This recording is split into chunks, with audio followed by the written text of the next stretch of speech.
I am obsessed with Crystal Lane flatback gems and will stick them on almost anything. Are you ready? Hey friends, for this project I grabbed some fun summer sunglasses, Crystal Lane stitch-on rhinestones and flatback gems from John Bead, and I'm also using some John Bead super cute acrylic beads. Pick out your color schemes, get some clear drying industrial glue and UV resin with a curing light. This will ensure that your stones don't fall off. I'm putting a huge teardrop in the center of these light blue sunglasses. Use the industrial glue, then add a dab of hot glue to keep the stone in place while the industrial glue dries. This technique will make sure that your stones don't slip while they're drying. Once the stones are in place, add small dots of UV resin and then quickly cure them with a curing light. These big sparkly sew-on rhinestones are perfect for the corners. Now all that's left to do is cover the rest of the frame with flatback rhinestones using the industrial glue and working in small areas as you move around the frame. In 1929, Sam Foster introduced the first affordable mass-produced sunglasses to American shoppers in Atlantic City, New Jersey.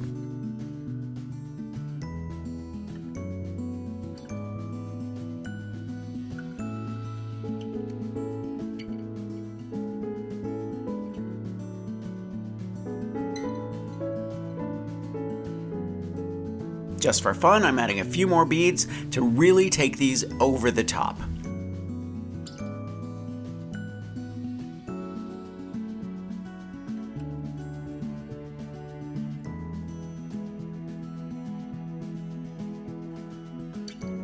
The super cute beads have lots of bow beads, which are perfect for these yellow sunglasses.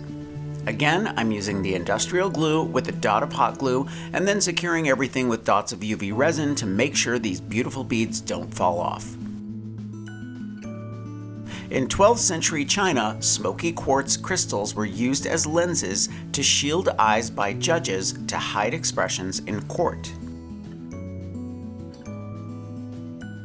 In the 1970s and 1980s, Elton John began wearing flamboyant, oversized, and often custom-made sunglasses to complement his glam rock style.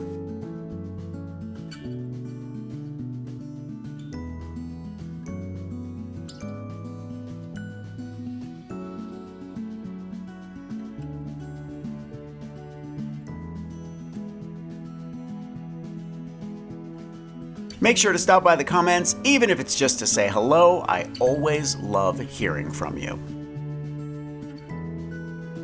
I'm going to leave a link for everything I used in the description below. Thumbs up if you like this video, leave me a comment, and I will get back to you. Subscribe to my channel if you haven't already, and press that notification bell so that you know I have a new video. Grab any one of my craft books for inspiration. I think you'll like the Big Ass Book of Bling. Make sure to follow me on Patreon for projects you won't see anywhere else, and I will see you real soon. Bye.